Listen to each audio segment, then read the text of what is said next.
28 సంవత్సరాల experience evidence based గల ayurvedic multi speciality hospital KSSC hospital మన హైదరాబాద్ లో. సీనియర్ సీరియల్ యాక్ట్రెస్ అయిన సుమనశ్రీ గారు మీలో చాలా మందికి తెలిసే ఉంటుంది. ఆవిడ పేరు చెప్పగానే ఆడపిల్ల, భార్యామణి, నిన్నే పెళ్లాడతా వంటి హిట్ సీరియల్స్ మనకి గుర్తొస్తూ ఉంటాయి.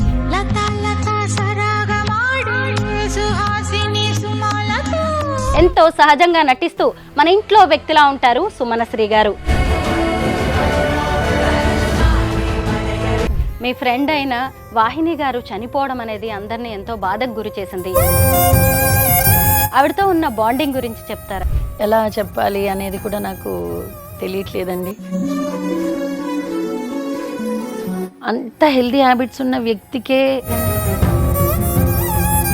అసలు చాలా పెద్ద క్వశ్చన్ మార్క్ అండ్ షాకింగ్ అండి. నిజంగా ఫొటోస్ చూస్తుంటేనే అర్థమవుతుంది సుమనశ్రీ గారు ఆవిడ ఎంత ఫిట్నెస్ గా ఉన్నారు, ఎంత అందంగా ఉన్నారు అని. తను చేసిన పెద్ద మిస్టేక్ ఏంటంటే,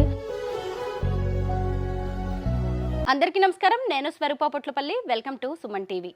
సీనియర్ సీరియల్ యాక్ట్రెస్ అయిన సుమనశ్రీ గారు మీలో చాలా మందికి తెలిసే ఉంటుంది. ఆవిడ పేరు చెప్పగానే ఆడపిల్ల, భార్యామణి, నిన్నే పెళ్లాడతా వంటి హిట్ సీరియల్స్ మనకి గుర్తొస్తూ ఉంటాయి. ఎంతో సహజంగా నటిస్తూ మన ఇంట్లో వ్యక్తిలా ఉంటారు సుమనశ్రీ గారు. ప్రస్తుతం ఆమె మంగళప్రద ఈవెంట్స్తో చాలా బిజీగా ఉన్నారు. బ్రెస్ట్ క్యాన్సర్తో బాధపడుతున్న తన ఫ్రెండ్ అయిన వాహిని గారి గురించి ఆవిడ చేసిన వీడియో వైరల్గా మారింది. వాహిని గారు మరణించిన తర్వాత సుమనశ్రీ గారు ఆడవాళ్ల ఆరోగ్యం గురించి అవేర్నెస్ కల్పిస్తూ ఉన్నారు. ప్రస్తుతం నాతో పాటు మన స్టూడియోలో ఉన్నారు సుమనశ్రీ గారు. ఆవిడతో మాట్లాడదాం. నమస్తే సుమనశ్రీ గారు. నమస్తే అండి. మీరు చాలా బిజీగా ఉన్నారు. ఇంటర్వ్యూ కావాలని నేను ఎన్ని రోజుల నుంచి అడుగుతున్నాను. ఇప్పటికైనా ఇచ్చినందుకు ముందుగా thank you so much. Thank you అండి, నాకు ఈ అవకాశం ఇచ్చినందుకు మీకు కూడా థ్యాంక్స్. ఏంటండి మంగళప్రద ఈవెంట్స్ ఈ మధ్య ఎక్కువగా కనిపిస్తున్నాయి సోషల్ మీడియాలో, వాటి గురించి చెప్పండి. మంగళప్రద పేరే చాలా ట్రెడిషనల్గా మంగళప్రదంగా ఉంది. అంటే ఇంట్లో చిన్న బేబీ బర్త్డే దగ్గర నుంచి, బార్సాల దగ్గర నుంచి పెళ్ళి వరకు ఏ ఈవెంట్ కావాలన్నా, ఏ సెలబ్రేషన్ కావాలన్నా వాళ్ళు అనుకున్న బడ్జెట్లో మంగళప్రదంగా చేయడమే మా మంగళప్రద ఈవెంట్స్ అండి. So other than food, decoration, makeover, entries, pathway, ఇలా సెలబ్రిటీస్, ఇలా మీరు ఏది అడిగితే అది మీరు అలా డ్రీమ్ చేస్తే చాలండి, మీ ఈవెంట్ అదే రీతిలో ఉంటుంది. అంటే మా కలర్ని మీరు నిజం చేస్తారు. ఎస్. బాగుందండి. సుమనశ్రీ గారు, మేమందరం కూడా మీ సీరియల్స్ చూస్తూ పెరిగిన వాళ్ళమే. అసలు సుమనశ్రీ గారు అనగానే మా ఇంట్లో వ్యక్తి అన్నట్టుగానే అనిపిస్తూ ఉంటుంది చాలా మందికి కూడా. మీకు బాగా ఇష్టమైన, మీకు బాగా పేరు తెచ్చిన సీరియల్స్ గురించి చెప్పండి. ఆడపిల్ల సీరియల్ అంటే నాకు చాలా ఇష్టం అండి. అంటే ప్రతి ఇంట్లో ఆడపిల్ల ఉంటుంది. పుట్టగానే ఆడపిల్ల, మగపిల్లాడా అంటారు. అలా ప్రతి ఇంట్లో నానుడు పదం ఆడపిల్ల. సో ఆడపిల్ల సీరియల్ అంటే ఈటీవీ వాళ్ళు చేసింది నాకు చాలా చాలా ఇష్టం. ఆడపిల్ల నుంచి నెక్స్ట్ స్టేజ్ ఆఫ్ ఉమెన్ వచ్చేసి భార్యామణి. కాబట్టి నా లైఫ్ ఎలా అయితే ట్రావెల్ అవుతుందో ఆ సీరియల్లో కూడా నేను అలాగే ట్రావెల్ అయ్యాను. అంటే నా మ్యారేజ్, నా ఎంగేజ్మెంట్, నా ప్రెగ్నెన్సీ, నా డెలివరీ, నా రియల్ లైఫ్లో ఏమవుతుందో సేమ్ స్టోరీలో అలాగే కంటిన్యూ అయిందండి. అండ్ ఆ సీరియల్లో నేను 9th మంత్, ఇంకొక 1 డే డెలివరీ వరకు కూడా సెట్లోనే ఉన్నాను. నా రియల్ లైఫ్లో కూడా అంతే. సో నా రియల్ లైఫ్లో ఏ సిచ్యువేషన్ ఉందో అదంతా భార్యామణిలో చేశాను. తర్వాత రాధిక గారిది రేడాన్ ప్రొడక్షన్స్ నిన్నే పెళ్లాడతా, అన్నపూర్ణ స్టూడియోస్ జీ వాళ్ళది పసుపు కుంకుమ, ఇలా అన్నీ సీరియల్స్ అండి. అన్నీ కూడా సాఫ్ట్ క్యారెక్టర్స్. మొత్తం కెరియర్లో ఏవో 2-3 నెగిటివ్ చేసుంటాను అంతే. మీరు అసలు యాక్ట్ చేస్తున్నట్టుగా ఉండేది కాదు, జస్ట్ అలా న్యాచురల్గా చేసుకుంటూ వెళ్తూ ఉండేవాళ్ళు. అవునండి, అది అమ్మవారి దయ. ఎందుకో యాంకరింగ్ చేయడం వల్ల, లేదంటే మరి చిన్నప్పటి నుంచి జ్ఞాపక శక్తి వల్ల కానీ ఎప్పుడు కూడా యాంకరింగ్ చేసినప్పుడు కానీ, యాక్టింగ్ చేసినప్పుడు కానీ ఎప్పుడూ ప్రాంప్టింగ్ తీసుకోలేదు నేను. టిల్ టుడే డైలాగ్ చదివి నేర్చుకునే చెప్తాను అంతే. అండ్ డైరెక్టర్స్ కూడా ఆ లిబర్టీ ఇచ్చారండి. కంటెంట్ మారకుండా మీరు ఓన్ వర్డ్స్తో ఏదైనా పర్వాలేదు, ఫ్రీగా ఉంటే చాలు అన్నట్టుగా డైరెక్టర్స్ కూడా మాకు ఆ లిబర్టీ ఇచ్చారు. కాబట్టి చక్కగా క్రెడిట్ వాళ్ళకు కూడా వెళ్తుంది కదండి. మీరు సినిమాల్లో కూడా యాక్ట్ చేశారు. మీకు బాగా ఇష్టమైన మీ సినిమాలు ఏంటి? నాకు శివరామరాజు ఇష్టం. చిన్న క్యారెక్టర్, 3 సీన్సే, కాకపోతే స్టోరీకి బాగా కనెక్టెడ్ సీన్స్. తర్వాత రాఘవేంద్రరావు గారిది పాండురంగడి సినిమా చేశాను నేను. అందులో కృష్ణుడికి అష్టభార్యలు ఉంటారు కదా, నేను ఒక భార్య జాంబవతి క్యారెక్టర్ చేశాను నేను. అండ్ ఇంకా కొన్ని సినిమాలు చేశానండి. బట్ మోస్ట్లీ సీరియల్స్లో చాలా కంఫర్టబుల్ ఉండేది.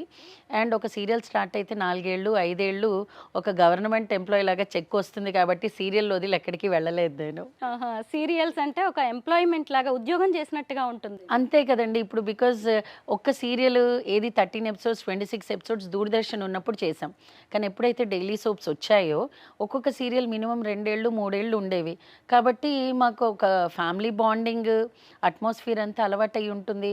నిజంగా సిస్టర్ అన్న ఎలా అయితే ఉంటారో ఇంట్లో అంత క్లోజ్గా ఉండేవాళ్ళం. అండ్ ఈటీవీ వాళ్ళ చెక్కులు అయితే అడగనే అడగద్దండి. అందరికీ చెక్స్ సెకండ్ వస్తే మాకు 30th 31st చెక్స్ వచ్చేవి. కాబట్టి టెన్షనే లేదు కదండి. మీ ఫ్రెండ్ అయిన సీరియల్ యాక్ట్రెస్ అయిన వాహిని గారు చనిపోవడం అనేది అందరినీ ఎంతో బాధకు గురి చేసింది. మీరు కూడా ఈ మధ్య ఆవిడతో ఉన్న చాలా ఫొటోస్ని సోషల్ మీడియాలో షేర్ చేసుకున్నారు. ఆవిడతో ఉన్న బాండింగ్ గురించి చెప్తారా? బాండింగ్ అంటే ఎలా చెప్పాలి అనేది కూడా నాకు తెలియట్లేదండి. ఎందుకంటే నా నా మ్యారేజ్ వచ్చేసి యాదగిరిగుట్టలో జరిగింది. మా mother almost 9 years bed ridden. నా మ్యారేజ్ టైంలో 9 years బెడ్ రిడన్ అనమాట. కాబట్టి నేను అలా డిలే చేస్తూ ఉన్నాను. నా మ్యారేజ్ యాదగిరిగుట్టలో జరిగింది. అమ్మని కూడా అంబులెన్స్లో తీసుకెళ్ళి మండపం పక్కన పడుకోబెట్టి చేసుకున్నాను నేను. నాకు ఎంతోమంది ఫ్రెండ్స్ ఉన్నారు. అంటే 15 years యాక్ట్ చేస్తే ఎంతోమంది నటీనటులు ఉంటారు. కానీ నా పెళ్ళి యాదగిరిగుట్టలో అవ్వడం, అర్ధరాత్రి ముహూర్తం రావడం ఏమైంది అంటే అందరూ రాలేకపోయారు. బట్ వాహిని చెన్నై నుంచి వచ్చి మా ఇంట్లో 4 days స్టే చేసి నన్ను పెళ్లి కూతురు చేసిన దగ్గర నుంచి అప్పగింతలు అయ్యే వరకు నాతోనే ఉందండి.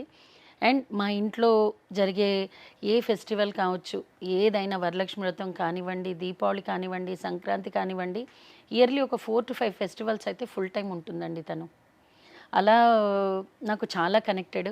అండ్ నాకు ఫస్ట్ పాప, సెకండ్ బాబు పుట్టినప్పుడు నేను 2 years యాక్టింగ్ మానేస్తే ప్రతిరోజు వచ్చి నాకు భగవద్గీత రోజు ఒక అధ్యాయం చదివి, లలితా సహస్రనామం రోజు ఒకటి చదివి, లోపల బేబీతో ఎలా అయితే మనం మాట్లాడతామో కనెక్టింగ్ ఉంటుందో తను అసలు మా చిన్నోడికి చాలా కనెక్టెడ్ అండి. చాలా చాలా మంచిది. అంటే మనిషి ఉన్నప్పుడు లేనప్పుడు మనం ఎప్పుడు ఒకే మాట మీద ఉండాలండి. ఎవ్వరి విషయం కూడా తను కలగజేసుకోదు. ఎవ్వరితో విపరీతంగా క్లోజ్గా ఉండదు. ఓన్లీ తనకి 3 to 4 ఫ్రెండ్స్ అంతే. ఒకటి నేనండి, 2 ఫణి చౌదరి అని గాయత్రి తను, 3వ అమ్మాయి మేఘన అని తను బెంగళూరులో ఉంటారు, కన్నడ అమ్మాయి కానీ తనకు చాలా క్లోజ్. తర్వాత అర్చన గారు. ఇలా 3-4తోనే తను చాలా క్లోజ్గా ఉంటుంది. అండ్ ఒక సిస్టర్ రిలేషన్, ఒక ఫ్రెండ్. అండ్ నేను చాలా ఇంటర్వ్యూస్లో మీరు కనుక నన్ను చూసుంటే నేను చెప్పేదాన్నండి, మీకు ఎవరు క్లోజ్ ఫ్రెండ్స్ అంటే నేను ఫస్ట్ రాగిణి పేరు చెప్పేదాన్ని, రాగిణి గారు, నెక్స్ట్ వాహిని, తర్వాత చెన్నైలో ఉన్న లక్ష్మి గారు.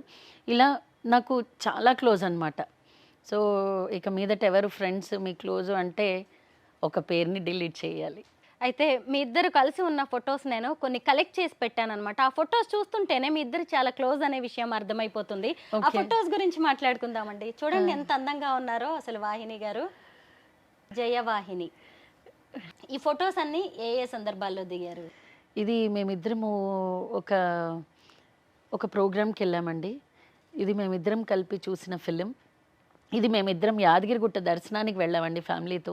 ఇది మా ఇంట్లో జరిగిన వ్రతం రోజు దిగిన ఫొటోస్ అండి. తనకి బేసిక్గా అందం అంటే చాలా ఇష్టం. చక్కగా రెడీ అవ్వాలి, అందంగా కనిపించాలి. అండ్ దాంతోపాటు చాలా చాలా హెల్దీ లైఫ్ స్టైల్ అండి. అంటే మెడిటేషన్ చేస్తుంది. ఆ మెడిటేషన్లో కూడా ఏదో నార్మల్ 1/2 hour 1 hour మెడిటేషన్ కాదండి. తను ఒక 1 week ఫోన్ పక్కన పెట్టేసి 1 week కూడా మెడిటేషన్ క్లాసెస్ అటెండ్ అవ్వడము, పిరమిడ్ ధ్యానము, ఇవన్నీ తెలిసిన వ్యక్తి. అండ్ ఇంకొకటండి, ఇప్పుడు వంట అవ్వలేదు అంటే మనం మామూలుగా టెన్షన్ అవుతాం. వాహిని ఉందంటే టెన్షన్ ఉండదండి. 2 కీరా 2 క్యారెట్ ఒక క్యాబేజ్ ఇస్తే తినేసి ఉంటుంది. అంత హెల్దీ లైఫ్ స్టైల్ అండి. సో మా అందరికీ ఆశ్చర్యం ఏంటంటే, ఇప్పుడు నేను ఉన్నానండి, ఐస్ క్రీమ్ తింటాను, పానీపూరి తింటాను, బట్ తను she's very particular about health, food habits and meditation and physique. ఎప్పుడు సన్నగా ఉండాలి, యోగా చేయాలి, 10 kilometers నడిచేస్తుంది, ట్రెక్కింగ్ చేస్తుంది, మానస్ సరోవర్ యాత్ర చేసింది. అంత హెల్దీ హ్యాబిట్స్ ఉన్న వ్యక్తికే ఇలా జరిగింది అనేది అసలు చాలా పెద్ద క్వశ్చన్ మార్క్ అండ్ షాకింగ్ అండి. అందరూ ఎవరికి తెలిసినా కూడా అదేంటి వాహినికి వచ్చిందా అంటే తనకే వస్తే రేపు ఫ్యూచర్లో మనం ఎన్ని జాగ్రత్తలు తీసుకోవాలి అన్న ప్రశ్న అందరికీ వచ్చిందండి. ఎందుకంటే తనకి రెగ్యులర్ చెకప్స్ అక్కర్లేదు, అంత బాగా మెయింటైన్ చేస్తుంది. నిజంగా ఫొటోస్ చూస్తుంటేనే అర్థమవుతుంది సుమనశ్రీ గారు ఆవిడ ఎంత ఫిట్నెస్గా ఉన్నారు, ఎంత అందంగా ఉన్నారు అని. ఇంతకీ వాహిని గారికి క్యాన్సర్ వచ్చి ఎన్ని రోజులు అవుతుంది? యాక్చువల్లీ అంటే ఏ ఉమెన్ అయినా సరే అండి, ఈ సందర్భం వచ్చింది కాబట్టి చెప్తున్నాను, మనకి ఏదైనా అనుమానం వచ్చింది అప్పుడు మాత్రం మనం అశ్రద్ధ చేయకూడదండి. ఫస్ట్ ఇమీడియట్గా కన్సల్టేషన్కి వెళ్ళాలి. సో తను కొంచెం డిలే చేసి ఆ తర్వాత కన్సల్టేషన్కి వెళ్ళిందండి. చాలా మంచి డాక్టర్స్ దగ్గరికే వెళ్ళింది. ఫస్ట్ కీమో చేయించుకుంది. చేయించుకున్న తర్వాత తను చేసిన పెద్ద మిస్టేక్ ఏంటంటే, మనం అలోపతి ప్రిఫర్ చేసి అలోపతి ట్రీట్మెంట్ తీసుకుంటున్నప్పుడు ఆయుర్వేదిక్ స్టార్ట్ చేయకూడదు. 2, వెయిట్ లాస్కో లేదా ఇంకేదో ఇష్యూకి మనం ఆయుర్వేదిక్కి వెళ్ళొచ్చు తప్ప ఇలాంటి క్రానిక్ డిజీజ్కి మనం రిస్క్ తీసుకోకూడదు. తను చేస్తున్న కీమో ఆపి ఆయుర్వేదిక్ ట్రీట్మెంట్ స్టార్ట్ చేసి అది 2 months 3 months అయ్యేటప్పటికి ఫస్ట్ స్టేజ్లో ఉన్న క్యాన్సర్ చాలా చాలా డెవలప్ అయ్యి అది లాస్ట్ స్టేజ్కి వెళ్ళిపోయింది. 2, ఆర్టిస్టులనే కాదండి, ఉమెన్ అనే కాదండి, అందరూ every 6 months medical health checkup అనేది ఖచ్చితంగా చేసుకోవాలి. 2, హెల్త్ ఇన్సూరెన్స్ అండి. హెల్త్ ఇన్సూరెన్స్ అనేది మనకి ఒక వజ్రాయుధం లాంటిది. ఏ టైం మనకి ఎలాంటి సిచ్యుయేషన్ వస్తుందో, ఎలాంటి ప్రాబ్లం వస్తుందో తెలియదు. బ్యాంక్లో డబ్బులు ఉన్నా లేకపోయినా ఒక మనకి హెల్త్ కార్డు ఉంది అంటే మనం ఏ హాస్పిటల్కైనా వెళ్ళొచ్చు. 2, తను అసలు హెల్త్ మీద ఎంత కాన్ఫిడెంట్ అంటే అండి, తనకి హెల్త్ ఇన్సూరెన్స్ లేదు. ఎన్నిసార్లు నేను అడిగినా కూడా ఇంత హెల్తీగా ఉన్నాను ఇన్సూరెన్స్ ఎందుకు అనుకునేది తను. అదొక పెద్ద మిస్టేక్ అండి. అండ్ ఈ ట్రీట్మెంట్ షిఫ్ట్ చేయడము అనేది చాలా పెద్ద మిస్టేక్. అండ్ ఆర్టిస్టుల జీవితం ఎలా ఉంటుందంటే అండి, ఈరోజు మనం చాలా బిజీగా ఉన్నాం, వర్క్ చేస్తున్నాం, 4 ప్రాజెక్టులు అంటే మనకి చేతుల్లో 1,00,000 2 లక్షలు మంత్కి వచ్చేస్తాయి. కానీ ఒక 2 ఏళ్ళు 3 ఏళ్ళు మీరు కనుక వర్క్ మానేశారనుకోండి, మన మెయింటెనెన్స్ ఎలా అవుతుంది? ఎవరికైనా అండి, ఇప్పుడు ఏ ఎంప్లాయ్ అయినా కానివ్వండి, వాళ్ళకి ఒక్కసారి జాబ్ తీసేస్తే సాఫ్ట్వేర్ వాళ్ళు కావచ్చు, ఇంకెవరైనా సేమ్ పరిస్థితి ఆర్టిస్టులది కదండి. మనం పని చేస్తేనే మన దగ్గర డబ్బు ఉంటుంది. అదే 2-3 ఏళ్ళు పని చేయకపోతే మన రెస్పాన్సిబిలిటీస్, మన పేమెంట్స్ మనం ఎలా కడతాం? ఖచ్చితంగా జీరో బ్యాలెన్స్కి వెళ్తాం, లేదా చిట్టీలు, ఇంకా చెప్పాలంటే లోన్లు. ఇవన్నీ అందరింట్లో సహజమే. తను 2-3 years సినిమాలు చెయ్యాలి అన్న ఉద్దేశంతో సీరియల్స్ మానేసి సినిమాల ప్రయత్నం, దాంతో ఇది హెల్త్ ఇలా అవ్వడం, అలా తన ఫైనాన్షియల్ సిచ్యుయేషన్ అనేది మైనస్లోకి వెళ్ళింది. అండ్ ఇన్స్టాగ్రామ్లో, సోషల్ మీడియాలో ఆర్టిస్టులు కానీ టీవీ రంగంలో కానీ ఎవరు హెల్ప్ చేయట్లేదు అన్నారు. అది 100% రాంగ్. అవును, మీరు కూడా ఒక వీడియో పెట్టారు. ఆమె లాస్ట్ స్టేజ్లో ఉన్నప్పుడు వెళ్ళి వీడియో కలిశారు. పెట్టాను. అసలు జయవాహిని గారిని అలా చూసినప్పుడు మాలాంటి వాళ్ళకి కూడా కన్నీళ్ళు వచ్చాయండి. ఆవిడ ఏం చెప్పారు అప్పుడు? యాక్చువల్గా ఆ వీడియో చేసింది బయట ప్రజలకి రీచ్ అవ్వాలి అన్న ఉద్దేశం కాదండి. ఎందుకంటే తనకి ఓన్ సిస్టర్ ఉన్నారు, వాళ్ళ అమ్మగారు నాన్నగారు ఉన్నారు, అండ్ తనతో పాటు వాళ్ళ సిస్టర్ డాటర్ కూడా ఉంటారు. అమ్మాయి కూడా సాఫ్ట్వేర్లో జాబ్ చేస్తుంది, తిన్ని చాలా చక్కగా చూసుకుందండి. అండ్ 3 ఫ్రెండ్స్ ఎవరైతే ఉన్నామో మా ఆర్టిస్ట్ ఫ్యామిలీలో రన్ చేయాలి అన్న ఉద్దేశంతోనే ఆ వీడియో చేశాం. బయట వాళ్ళని హెల్ప్ అడగాలని కానీ, ఎవరో ఇస్తే డబ్బులు తీసుకోవాలి అన్న ఉద్దేశం వాహినికి లేదు, వాళ్ళ ఫ్యామిలీకి కూడా లేదండి. ఎందుకంటే ఫస్ట్ ట్రీట్మెంట్కి వాళ్ళ సిస్టరే సపోర్ట్ చేశారు, సిస్టర్ డాటర్ సపోర్ట్ చేశారు. దాని తర్వాత ఇది ఖచ్చితంగా హాస్పిటల్కి వెళ్ళాము అంటే లక్షలతో కూడుకునేది, తన దగ్గర డబ్బులు లేవు అని తను చెప్పిన తర్వాత ఆర్టిస్టులకి మాత్రమే, ప్రొడ్యూసర్స్కి ఇక్కడ మాత్రమే ఫార్వర్డ్ చేద్దాము అని చేశాము ఆ వీడియో. అసలు చెన్నైలో లక్ష్మీరాజ్ గారు, ఆయన one of the artist husband, ఆయన నడిగర్ సంఘంలో చెన్నైలో చెప్తే అక్కడ ఒక ఆర్టిస్ట్ స్ట్రైట్ అవే 1 lakh వేసిందండి. ఆ తర్వాత ఆయన వాళ్ళ వైఫ్ కొంత అమౌంట్ సేకరించడం జరిగింది.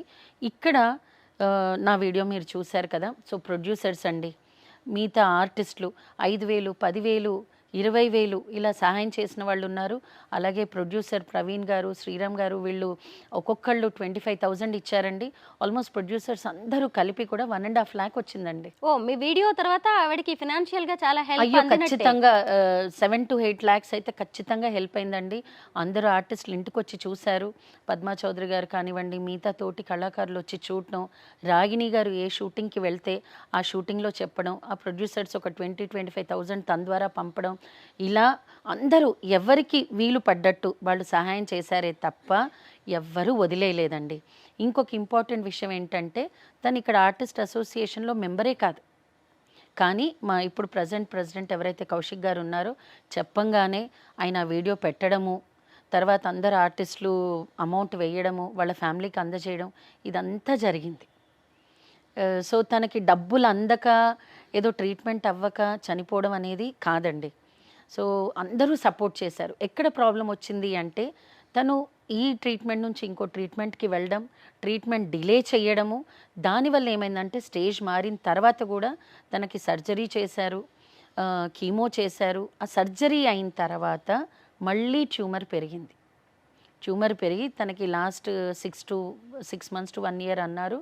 కానీ చాలా ఫాస్ట్గా స్ప్రెడ్ అయ్యి చనిపోవడం జరిగింది. అందరూ సాయం చేసిన, అందరూ అండగా ఉన్నా సరే ఆయుష్ లేనప్పుడు ఇక ఎవ్వరూ ఎవరు ఏం చేయలేరు. కాపాడలేరు. అయితే ఇక ఆవిడ బతకరు, ఇంటికి తీసుకువెళ్ళండి అని చెప్పిన తర్వాత తన సొంత ఊరైన విజయనగరం విజయనగరం. ఎందుకంటే ఆవిడతో మాట్లాడిన చివరి మాటలు మీకు గుర్తున్నాయా? గుర్తున్నాయండి. ఎందుకంటే తను January 25th మార్నింగ్ తను విజయనగరం వెళ్ళడం జరిగింది. నేను ఆల్మోస్ట్ తనకి క్యాన్సర్ వచ్చిన తర్వాత నేను రోజుకు ఒక్కసారైనా ఖచ్చితంగా కుదిరినప్పుడు 2 సార్లు అలా ఎలా కుదిరితే అలా పొద్దున సాయంత్రం వాళ్ళ ఇంటికి వెళ్ళడం, తనతో స్పెండ్ చేయడం, ఏదో ఒకటి వండి తీసుకెళ్ళడం, అట్లాగే తనకు అవసరం ఉన్నప్పుడు ప్రతిసారి నేనే కాదు ఒక్కొక్కసారి ఒక్కొక్కళ్ళం తను నర్స్తో పాటు మేము ఆ కంపెనీ చేసాము, హాస్పిటల్కి తీసుకెళ్ళడం అండ్ చాలామంది ఇంటికి వచ్చి తనతో మాట్లాడడం, నువ్వు సరిగ్గా అయిపోతావు, నువ్వు బాధపడకు, భయపడకు అని అందరూ తన్ని మోటివేట్ చేసిన వాళ్ళే. కానీ అదంత ఫాస్ట్గా స్ప్రెడ్ అయిన తర్వాత ఎవ్వరి చేతిలో ఏదీ లేదండి. ఇంతకీ ఆవిడకి క్యాన్సర్ రావడం, తర్వాత ఆవిడ చనిపోవడంతో ఒక వార్త వైరల్ గా మారింది. మీరు గమనించారో లేదో? ఏదండి? ఆవిడ పేరులో జయ అని ఉండడం, ఆవిడ సిమిలర్స్, ఆవిడ పోలికలు కొన్ని కొంత మన జయసుధ గారికి మ్యాచ్ అయినట్టుగా ఉండడంతో ఆమె జయసుధ గారి సిస్టర్ అనేది కూడా ఒక వార్త బయటకు వచ్చింది. ఇందులో నిజమెంత? అది అంటే మనిషిని పోలిన మనిషి ఉంటారండి. అండ్ ఇప్పుడు శ్రీ అనేది ఇప్పుడు నా పేరులో శ్రీ ఉంది, ఇంకా ఎంతోమంది పేరులో శ్రీ ఉంటుంది. అలా అని ఏం చేయలేం కదండి. ఇప్పుడు జయసుధ గారు వేరు, జయవాహిని వేరు. కానీ ఆ ఫీచర్స్ అని తర్వాత జయాని కలవడం, పదం కలవడం వల్ల అలా వైరల్ చేశారే తప్ప ఏ సంబంధము లేదండి. జయసుధ గారి చెల్లెలు సుభాషిణి గారు. అవునండి. అయితే ఈవిడ కూడా ఇంకో సిస్టర్ అనే మాటలు కూడా వచ్చాయన్నమాట. కానీ కాదండి, ఆవిడకి ఓన్ సిస్టర్ ఒక్క ఆవిడే ఉన్నారు, శారద గారు. తను విజయనగరంలో ఉంటారు. సో తనకి ఇక్కడికి వచ్చి చూసుకోవడం ఇబ్బందిగా ఉంది, ఏదైనా వాళ్ళ సొంత ఊరికి వెళ్ళాలి అన్న ఉద్దేశంతోనే వాహినిని వాళ్ళ పేరెంట్స్ని మళ్ళీ విజయనగరం తీసుకెళ్లారు అంతే. వాహిని గారు స్ట్రెస్ ఫ్రీగా ఉండేవాళ్ళు, మెయింటెనెన్స్ కూడా ఫిజికల్గా చాలా బాగుండేది, ఫిట్నెస్తో ఉండేవారు, హెల్దీ హ్యాబిట్స్ ఉన్నాయి, అలాగే స్పిరిచువల్ వేలో ఉండేవాళ్ళు, అందరితో చక్కగా సంతోషంగా ఉండేవారు. అయినా సరే క్యాన్సర్ అనేది ఆవిడ్ని మింగేసిందనే చెప్పాలి ఒక రకంగా. అయితే దీని తర్వాత కూడా మీరు చాలామందికి అవేర్నెస్ కల్పించడానికి వీడియోస్ చేస్తూ ఉన్నారు. ముఖ్యంగా ఇండస్ట్రీలో ఉండే ఆడవాళ్ళకి అందరికంటే కూడా ఇంకెక్కువ స్ట్రెస్ ఉండొచ్చేమో, వాళ్ళకి ఏం చెప్తారండి? వర్క్ ఉన్నప్పుడు వర్క్ ఉందని స్ట్రెస్ ఉంటుందండి ఇండస్ట్రీలో. ఎందుకంటే మా సీరియల్ టైమింగ్ కానీ ఫిలిం టైమింగ్స్ కానీ మార్నింగ్ 6:30, 7కి వెళ్తే నైట్ 10, 10:30 అవుతుంది. దానివల్ల ఏమవుతుందంటే యంగ్ ఏజ్ ఓకే అండి, ఆఫ్టర్ 40s ఇటు ఫ్యామిలీ, ఇటు కిడ్స్, హస్బెండ్, ఫైనాన్షియల్గా మేనేజ్ చేస్తూ ఉమెన్ చాలా స్ట్రెస్కి లోన్ అవుతుంది. అండ్ వర్క్ లేదనుకోండి, ఈ ఫైనాన్షియల్ కండిషన్స్ ఎలా మీట్ అవుతాము అన్న స్ట్రెస్ ఇంకోటి ఉంటుంది. ఎప్పుడైనా ఒకటే అండి నేను చెప్పేది, మనకి పని ఉన్నా పని లేకపోయినా మనం సంతోషంగా సంతృప్తిగా ఉండాలి అండ్ జాగ్రత్తగా ఉండాలి. ఏ విషయం కూడా ఇప్పుడు నాకంటే వాహిని ఇలా జరిగిన తర్వాత అయితే నేను ఇమీడియట్గా మెడికల్ చెకప్కి వెళ్ళానండి. నేను అప్పటి వరకు ఇక్కడ పెయిన్ వచ్చినా ఇంకేదో పెయిన్ వచ్చినా నేను కొంచెం లైట్ తీసుకునేదాన్ని. కానీ ఇప్పుడు మాత్రం ఏ చిన్న పెయిన్ వచ్చినా మీరు సెల్ఫ్ మెడికేషన్ చేసుకోవద్దు, సెల్ఫ్గా కన్క్లూజన్కి రావద్దు. డాక్టర్ ఉన్నారు, డాక్టర్ దగ్గరికి వెళ్ళండి, 1000 అవ్వనివ్వండి, 10,000 అవ్వనివ్వండి, పెద్ద క్రానిక్ అయ్యి లక్షలు మనం నష్టపోయి లైఫే పోయే పరిస్థితి ఎవరు తెచ్చుకోవద్దండి. ఇండస్ట్రీలో ఉన్న విమెన్కి చాలాసార్లు ఫిజికల్ మెయింటెనెన్స్ గురించి భయం ఉంటుంది, టెన్షన్ ఉంటుంది, అలాగే అవకాశాలు రావట్లేదు, నేను ఇంత బాగున్నాను అనే ఒక ప్రెషర్ కూడా ఉంటుంది. అలాంటిది ఎప్పుడైనా వాహిని గారిలో చూసారా? చాలా ప్రెషర్. కానీ వాహినికి సినిమాలు చెయ్యాలి అన్న ఒక తప్పనే తప్ప మిగతా ప్రెషర్ ఎప్పుడూ లేదండి. ఏం కాదు, వచ్చేస్తుంది, గాడిది గుడ్డు ఏమైద్ది, ఇన్సూరెన్స్ ఎందుకే అంటే ఏం కాదు, ఇంత చక్కగా ఆరోగ్యంగా ఉన్న గాడిది గుడ్డు నాకేమవుద్ది అనేదండి. కాదు వాహిని అని ఎంత వాదిచ్చినా కూడా వినేది కాదు. సో నేను అనేది ఏంటంటే టెన్షన్ అనేది కంపల్సరీ అండి, ప్రతి ఉమెన్కి ఉంటుంది. కానీ మనం సెల్ఫ్ కాన్ఫిడెంట్గా ఉండాలి. మనం మన సిచ్యుయేషన్ని ఫేస్ చేస్తూ వేరే ఉమెన్కి మనం ఒక మోటివేటర్గా ఉండాలి. సరే, ఇప్పుడు నా పరిస్థితే ఉంది. నేను ఒకప్పుడు 4 కాల్ షీట్లు 3 కాల్ షీట్లు చేశానండి. చక్కగా చేతి నిండా అమౌంట్ వచ్చేది కాబట్టే మా మదర్ బెడ్ రిడన్ అయినా నేను ట్రీట్మెంట్ చేయించేదాన్ని. కానీ ఇప్పుడు చూస్తే వేరే వేరే రాష్ట్రాల్లో నుంచి రావడం ఆర్టిస్టులు, సీనియర్ ఆర్టిస్టులకి చాలామందికి పని లేకపోవడం, వేరే పని రాకపోవడం, ఇవన్నీ చాలా ఉన్నాయి. ఇలాంటి సిచ్యుయేషన్ వస్తుందేమో అనే నేను మంగళప్రద ఈవెంట్ స్టార్ట్ చేశాను. అండ్ ఇప్పుడు చిన్న చిన్న లేడీస్ అంటే బిజినెస్ చెయ్యాలి అనుకున్న లేడీస్ చాలామంది ఉంటారండి. వాళ్ళు స్టోర్ పెట్టి రన్ చేసే అవకాశం ఉండదు అన్ని లక్షలు ఇన్వెస్ట్ చేసి. సో హై రైజ్ అపార్ట్మెంట్స్లో నేను కార్నివల్స్ పెడుతున్నాను, ఎగ్జిబిషన్స్ పెడుతున్నాను. అంటే ఒక 3000కే ఒక స్టాల్ వాళ్ళకి ఇవ్వడం జరుగుతుంది. అంటే ఏదో ఒక దారి అండి, మనం ఎత్తుక్కోవాలి, ఇంకొకళ్ళకి దారి చూపించాలి తప్ప మనం ఆగకూడదు, బాధపడకూడదు, ఏడవకూడదు. మీ ఆలోచన విధానం చాలా బాగుంది. ఈ సీరియల్స్, సినిమా ఇదే జీవితం కాదు, ఇంకా చాలా ఉంది. మనకు అది వచ్చింది అనుకోండి, ఉంచుకోవడమే కాకుండా ఇంకొంతమందికి కూడా దారి చూపిస్తున్నారు. 100% అండి. ఇప్పుడు నాకు క్యారెక్టర్ వచ్చింది అనుకోండి, చాలా సంతోషంగా చేస్తా. ఇంకొంతమంది ఏమనుకుంటారు, ఈవెంట్స్లో బిజీ ఉన్నావేమో, స్టాల్స్లో బిజీగా ఉన్నావేమో. ఏమండి, చేతి కింద మనకి పని వస్తే అంత టీం ఉంది, మనకు పని రావాలి, ఎలా మేనేజ్ చేస్తాం అనేది మన చేతిలో ఉంటుంది. So day and night work చేసిన వాళ్ళం, డబ్బింగ్స్ చెప్పిన వాళ్ళం, సినిమాలు సీరియల్స్ చేసిన వాళ్ళం. నిజంగా పని వస్తే అంతకన్నా అదృష్టం ఏముందండి, అంతకన్నా అదృష్టం వేరే లేదు. కానీ పని రాకపోతే మీరు డల్ అవ్వద్దు. డల్ అయ్యారా ఫస్ట్ డిప్రెస్ అవుతారండి, 2 ఆర్థిక ఇబ్బందులు వస్తాయి. ఆ టెన్షన్తో మనం ఏం చేస్తామో తెలియదు. అదే నలుగురిలో ఉన్నాం అనుకోండి, ఒక్కొక్క ఈవెంట్లో డబ్బులు వస్తాయి, ఒక ఈవెంట్లో డబ్బులు రావు. కానీ ఎక్స్పీరియన్స్ వస్తుందా, 2 ఒక సంతోషం వస్తుందా, ఇంకొకటి నిజంగా మనకు 10,000 అవసరం ఉందనుకోండి, ఇంకొకళ్ళకి 1000 ఉంటుంది. ఆ 1000 వచ్చే దారి వాళ్ళకి చూపించామనుకోండి, వాళ్ళు సంతోషంగా ఉంటారు, వాళ్ళ బ్లెస్సింగ్స్ మనకు ఉంటాయి. మనం ఎదగడానికి కూడా ఇంకొక ఉమెన్ మనకు సపోర్ట్ ఉంటుంది. సుమనశ్రీ గారు, మీలాంటి సీనియర్ నటులు మన ఇండస్ట్రీలో చాలా మంది ఉన్నారు. కానీ ఇప్పుడు మన సీరియల్స్ లో ఎక్కడ చూసినా గానీ కన్నడ వాళ్ళు కనిపిస్తున్నారు. లేదు అంటే నార్త్ సీరియల్స్ ని తెలుగులోకి డబ్బింగ్ చేసి జనాల మీదకి వదిలేస్తూ ఉన్నారు. ఇంత టాలెంట్ మన దగ్గరకు పెట్టుకొని మనం పక్క స్టేట్స్ నటుల వైపు ఎందుకు చూస్తున్నాం? మీలాంటి వాళ్ళకి ఆఫర్స్ ఎందుకు రావట్లేదు? ఏమోనండి, మన అదృష్టం. 1, 2 మనం సన్నగా ఉన్నాం అనుకోండి, సన్నగా ఉన్నాం అంటారు. మన టైం బాగున్నప్పుడు మన మైనసే ప్లస్ అవుతుంది.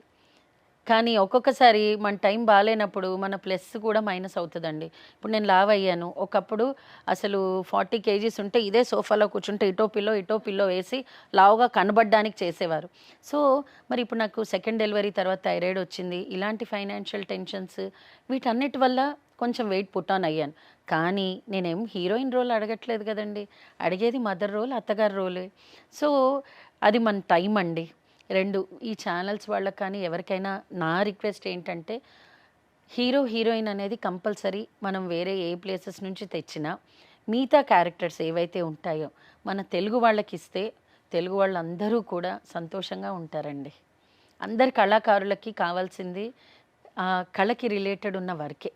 కళ అంటేనే పనండి, కళ అంటేనే సంతోషం. అందులోనూ కళాకారులకు ఉన్న ఎమోషన్స్ బయట వాళ్ళకి అన్నీ ఉండవు. అంటే చిన్నదానికి రియాక్ట్ అవుతాం, చిన్నదానికి ఏడుస్తాం, చిన్నదానికి సంతోషపడతాం. సో ఆ కెమెరా ముందుండి ఆ నలుగురిలో ఉంటే వచ్చే ఆనందము మిగతా ఏ కెరియర్లోనూ ఉండదండి. అసలు మీ జనరేషన్ సీరియల్ యాక్ట్రెస్లు పేర్లు గుర్తొస్తే మాత్రం వాళ్ళందరూ కూడా ఎంత చక్కగా నటించేవాళ్ళో. అయితే చాలా మంది ఇప్పుడు స్క్రీన్కి దూరం అయిపోయారు. మీరందరూ కలుస్తూనే ఉంటారా? మేమందరం రెగ్యులర్గా కలుస్తామండి. మాది క్లాస్ 90s అని ఒక గ్రూప్, తర్వాత వేరే 2-3 గ్రూప్స్ ఉన్నాయి. ఎవరెవరు ఉంటారు అందులో? అందులో అందరం ఉంటామండి. ఒక ఒక గ్రూప్లో అయితే దాదాపు 80 to 100 మెంబర్స్ ఉన్నాం. ఓ, రాగిణి గారు, ఉషా గారు, ఇంకా అందరం ఉన్నామండి. అందరం కలుస్తూ ఉంటాం కూడా. శృతక్క, పుష్పక్క, ప్రీతి గారు, ఇలా అందరం కలుస్తాం. ఇప్పుడు వర్క్ మానేసి అబ్రాడ్ వెళ్ళిన వాళ్ళు కావచ్చు, మళ్ళీ అబ్రాడ్ వెళ్ళి తిరిగి వచ్చిన వాళ్ళు కావచ్చు, అనితా చౌదరి గారు కావచ్చు, దీప, రుతురాగాలు చేసిన దీప, కృష్ణశ్రీ, ఇలా అందరూ ఒక్కొక్క ప్రాజెక్టే చేస్తున్నారు ఇప్పుడు. కాబట్టి ఒక 2 monthsకో 6 monthsకో అందరం we make it a point, we meet. కానీ ఇప్పుడు నెక్స్ట్ జరిగే మీటింగ్స్లో ఏం చెప్పాలనుకున్నామంటే, ఎవరికి ఏ సమస్య ఉన్నా దయచేసి ఫ్రెండ్స్తో షేర్ చేయండి. మీకు మీరే మనసులో పెట్టుకొని మదనపడి మీరు తీసుకునే నిర్ణయం కరెక్ట్ అనుకుంటే నష్టపోయేది ఉన్నవాళ్ళమే. ఎందుకంటే వాహిని నలుగురికి చెప్పకూడదు అని తను డిలే చేయడం వల్లే ఆ రోగం అక్కడి దాకా వచ్చింది. సో మన ఫ్రెండ్స్తో కూడా మనం ఫ్రీగా ఉండి షేర్ చేసుకోకపోతే మన రిలేషన్కి అర్థమే ఉండదండి. కాబట్టి నేనంటే మొన్న రీసెంట్గా రాగిణి, ఉష అందరం 1 week బ్యాక్ కలిసాం, వాహిని చనిపోయిన నెక్స్ట్ డే. సో మనం హ్యాపీ మూమెంట్స్ ఎలా అయితే హ్యాపీగా షేర్ చేసుకుంటామో, ఎవరికి ఏ సమస్య ఉన్నా please make it A promise, మన వరకైనా మనం షేర్ చేసుకుందాం. పెద్దగా ప్రాబ్లం సాల్వ్ అవ్వకపోవచ్చు, కానీ సజెస్ట్ చేస్తాం కదా, మీరు తీసుకున్న డెసిషన్ కరెక్టా కాదా అని అట్లీస్ట్ మేము డిస్కస్ చేసుకోగలం కదా అని ఒక్క పాయింట్ మాత్రం ఖచ్చితంగా మేము నిర్ణయించుకున్నాము. ఎప్పుడు అసోసియేషన్ మీటింగ్ జరిగినా అందరూ కూడా ఇన్సూరెన్స్ తీసుకోవాలి, చెకప్కి వెళ్ళాలి. ఈ 2 మాత్రం ఖచ్చితంగా మేము పాయింట్ తీసుకొని రావాలనుకున్నామండి. మొత్తం మీద వాహిని గారి మరణం అనేది అందరికీ ఒక మేల్కొలుపు అనే చెప్పాలి. నిజంగా అండి. ఎందుకంటే 60 ఏళ్ళు, 70 ఏళ్ళు, 100 ఏళ్ళు ఉన్న ముసలావిడికి కూడా బతకాలి అని ఆశ ఉంటుంది. తనకు బోల్డ్ అని సినిమాలు చేయాలని, చాలా మంచిగా బతకాలని, మంచి మంచి క్యారెక్టర్స్ చేయాలని చాలా ఆశతో చనిపోయింది.